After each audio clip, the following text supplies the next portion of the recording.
Highlight yung isa sa mga uh, na bring forth po kanina na finding na ang dating DepEd Secretary po as Vice President, meron siyang children's book project. Tapos ang kanyang tinapa para gumawa ng illustrations para dun sa children's book ay yung mga employees pa na under sa Department of Education. Parang hindi po ito ang first time na pinaghahalo po niya ang dalawang ahensya under her leadership. Tapos ngayon pa nga ay merong ganitong additional example. So hindi dapat ito i-take note lightly ng komite na ito, lalo na't nanghihingi pa nga ng additional budget para dun sa children's book na iyon. Given na may ganitong hindi magandang history pala ang ganong proyekto, Madam Chair. So to proceed dun sa ilang mga points ko on the Department of Education, Madam Chair, na-mention din kasi kanina yung matatag curriculum, and even Congressman Rufus Rodriguez mentioned na may mga subjects talaga na hindi pwedeng pinaghalo-halo. Kasi po, Madam Chair, ang gusto nga po ni Kong Rufus yung PE dapat talaga hiwalay. Pero ngayon nga, at least yung naabutan ko, Madam Chair, yung PE kasama siya dun sa MAPE na Music, Arts, PE, and Health. Pero ngayon po sa matatag curriculum, pati po yung MAPE at yung araling panlipunan, minerge pa. So, paano na lang po yung pagtuturo ng bawat specific subject? And I think mula naman sa interpellation ni Kong Franz, meron namang ways moving forward yung DepEd. Sana lang po talaga ma-incorporate yung ganitong mga observations kasi nga, ang hirap na ma-ensure yung quality ng pagkaturo sa bawat subject kung parang blob sila na naghahalo-halo. Also, ito Madam Chair, on peace education. So any official of DepEd po can answer.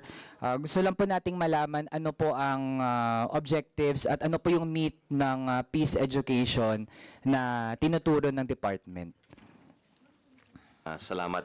Magandang umaga po, Congressman Manuel. Unahin na po natin yung PISA. Yung intention natin dito is if I'm not mistaken, sa pagkaintindi ko, yung PISA is to enhance a learner's critical skills as well as his ability to be analytical and to approach a problem from several aspects, meaning one question can challenge his reading, his math, and his science capabilities. Parang real life situation. Hindi naman nakakahon sa math, sa science, when you face a problem in real life. So that is my understanding of the OECD exam, PISA. So what we're doing is we're trying to have our education also try to be multidimensional in that sense, Your Honor, para matugunan niya yung mga ganong klaseng exams. Dahil parang, and also it seems that there is a focus on certain types of awareness, meaning environmental awareness and other problems, climate change, among others. So I think it's also crucial to enhance that in our learners. Tapos also, yung mababa nating performance dahil karamihan sa mga bata natin hindi marunong gumamit ng computer. I was told, yung mga kumuha ng 2022, first time nilang humawak ng mouse, computer mouse, kaya medyo nataranta sila. So what we want is this early, we will get as many of them with access and practice on computers to actually take the test on computers. And there's also the problem of language. Dahil some take the test in their native language, pero there is no PISA test in Filipino as of yet, if I'm not mistaken, Your Honor. So English ho siya. So these are some of the PISA aspects and the demands on our learners. Doon naman ho sa pagsasama ho ng mga subject, yung thinking ho kasi dito is sana ma-decongest or ma-declutter yung ating curriculum so we can focus on yung tinatawag na foundational skills na literacy and numeracy, reading, writing, math. So that's why kaya pinagsama ho yung ibang mga subject. Pero tama ho kayo na yung isa sa mga pinakamahalagang tinuturo sa ating curriculum ay yung kasaysayan. Kaya sisiguraduhin natin na hindi mawawala yan, at kung may suggestion po kayo na i-enhance yung ating curriculum at all levels from kinder even up to senior high school, this would be most welcome, Your Honor. Yeah. Thank you, Madam Chair. Doon po sa matatag curriculum din, lalo under the former leadership of DepEd, doon po na-introduce kasi yung parang special siya na topic, yung peace education, yung paano daw tinuturo yung maging promoters, no, ng pagkakasundo, yun, kapayapaan yung ating mga estudyante. So sa ngayon po ba sumusulong na itong pagtuturo ng peace education? Tapos ano po ang nilalaman ng ganong topic? Yes, Your Honor, Madam Chair. The peace education is incorporated in certain learning areas in Araling Panlipunan, in good manners and right conduct, as well as values education. But maybe with your permission, I'll ask Yusek Gina Gonong to expound. Thank you, Sec. Madam Chair, yung peace education po ay naka-integrate sa ating mga learning areas. Kasama po dito halimbawa sa early grades yung self-awareness, yung building a community. Pagdating naman po sa mga higher grade levels, ang ini-integrate po natin na peace ed concepts dyan, yung security, disaster risk reduction, yan po ang mga kasama sa peace education. Okay. Madam Chair, can we request the department to furnish our office and the committee copies of modules or learning materials na related po doon sa peace education? We will do that, Your Honor, Madam Chair. Thank you, Madam Chair. Also, in connection, since meron pong noong 2019, DepEd Order number 32, ito yung National Policy Framework on Learners and Schools as Zones of Peace. We'd like to confirm na standing pa rin po ba ang ganitong DepEd Order? May I ask that Yusek Escobedo be recognized? He's our Yusek for Operations, Madam Chair. Yusek Escobedo, you're recognized. Yeah. Good morning, Madam Chair. Yung DO po on schools as zones of peace ay kasalukuyan pong nire-review and for drafting. Nang sa gayon ay yung schools ay maiwas doon sa anumang violence or human-induced hazard. And we will consult all the stakeholders, especially the teachers and other organization as regards to the review and redrafting of this previously issued DO. Madam Chair, ano po yung nag-prompt ng review ng ganitong department order? Meron pong enhancement doon sa isa, yung meron kami mga nare-receive na complaints from the field na ito ay mas nagagamit ng ibang grupo and hindi na pahihintulutan yung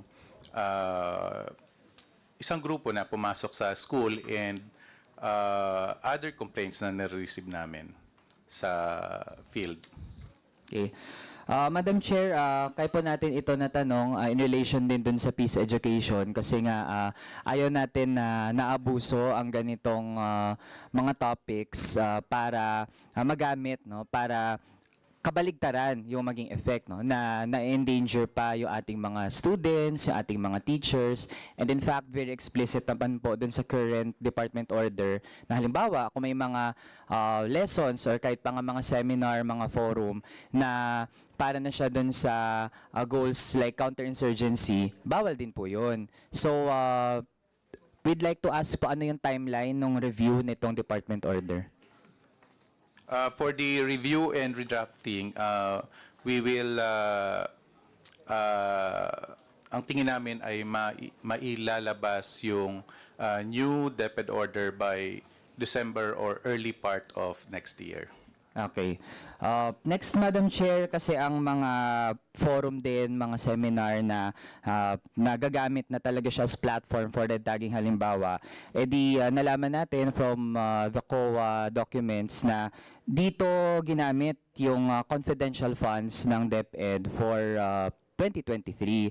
So, may ma-elaborate pa ba ang DepEd on this? Kasi po ang binabanggit ng former DepEd Secretary ay ang dapat daw po sumagot ang officials ng DepEd nahaharap ngayon at iniwasan pong sagutin yung topic na ito. So, yun, we'd like to know lang kung may madadagdag po kayo or dapat po ba talaga ay hindi na kayo yung sumagot dito. With your permission, Your Honor, and Madam Chair, perhaps our USEC for Finance can better discuss that since it pertains also to the confidential fund, Your Honor.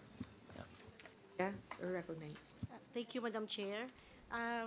We would like to clarify po yung role ng DepEd Finance in the release, utilization, and reporting of the confidential fund. And we have applied po the joint circular of COA, DBM, DILG, GCD, and DND. And we have complied with the requirements. Una po yung entitlement. Is DepEd entitled to the 2023 confidential fund? It was included in our JA in 2023 under a confidential expense tag in the list of the expenses. So that's the reason po na i-release po siya.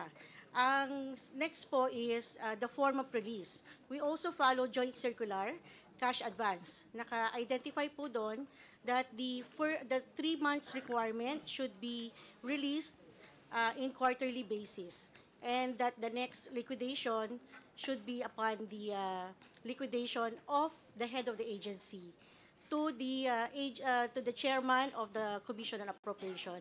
So to answer po yung question kung alam ba namin yung details nung pinagamitan, we do not know because we're not part of the process po ng utilization and liquidation. So what I can share is from the finance, we have released 3 quarters, that's 112.5 million. It has been recorded as liquidated because we were given a copy of the cover letter only of the liquidation. And the last quarter was not processed because there was no request to release it po, Madam Chair. So hearing that, Madam Chair, ibig sabihin tama lang na last week ay niraise natin yung tanong na ito regarding the DepEd confidential funds on 2023 kasi nga mahirap din na expect natin na yung officials na harap ngayon under the new DepEd leadership ay sila yung sumagot dun sa tanong. So Madam Chair, to confirm, magre-request po ba ng confidential funds for 2025 ang DepEd? No, Your Honor, Madam Chair. Maybe no po, bakit hindi? Ibig sabihin po ba ay hindi na nakikitaan ito ng purpose to continue and fulfill DepEd's objectives? Yun ho, kasama ho yun. Siguro, hindi na rin hiningi nung predecessor namin for the last year and for 2024, if I'm not mistaken, wala rin po. So, and given that it is engendered, medyo naging controversial siya. Mabuti na rin umiwas ko, siguro, Your Honor. At hingin na po yun sa line item kung may mga pangangailangan po ang departamento. Thank you, Your Honor. Yes, sige. Last topic na lang, Madam Chair, no? Kasi nga, yun, tuloy-tuloy na yung mga bagyo pumapasok sa bansa. And we observed na meron kasing Disaster Preparedness and Response Program under the Inclusive Education Program of DepEd. So, ano po ang trend sa budget? Kasi sa initial data po namin ay bababa yung budget for this. And would DepEd want na taasan ito? Decreased somewhat, Your Honor. I think it's around 900 million for 2025, if I'm not mistaken. But again, if I may ask that USEC Rev C. Escobedo be recognized because his strand is the one in charge of the disaster office, Your Honor. Madam Chair, USEC Escobedo, yung nung 2023, meron pong budget ang Department of Education ng 2 billion for the Disaster Preparedness and Response Program Fund. At ito ay MOE para sa mga minor repairs, clean-up drive, and pagtatayo ng mga temporary learning spaces. Dahil kung binagyo yung ating schools, maraming mga classrooms ang nasisira, and immediately after the disaster, walang magamit na mga classroom. So ito po ang ginagamit natin na pondo at directly released to the regions. And nung the following year, meron ulit na 2 billion na allocate for the Disaster Preparedness and Response Program Fund. At kasalukuyan ay meron pa pong sobra. Kaya for 2025, yung 2024 budget under the DPRP, yun pa rin yung gagamitin natin. At para mabilis yung utilization, naglabas na tayo ng guidelines na pwedeng pumasok sa framework agreement yung mga regions, meaning kapag merong bagyo o disaster sa kanila ay pwede na silang makipag-ugnayan sa mga industry para madaling makuha yung mga for repairs na kagamitan o materyales. And yung temporary learning spaces, yung budget na yon, dati kasi 180,000 lang, napakaliit. Ngayon, in-increase natin to 380,000 dahil yung current market price ng mga building materials ay talagang tumaas na sa iba't ibang region. So, tingin namin sa 2025 ay yung natitirang DPRP sa 2024 ay kaya naming ma-utilize, Your Honors. Sige, with that, I have no further questions as of now. Thank you, Madam Chair. Thank you to DepEd. Thank you, Congressman Manuel. Next to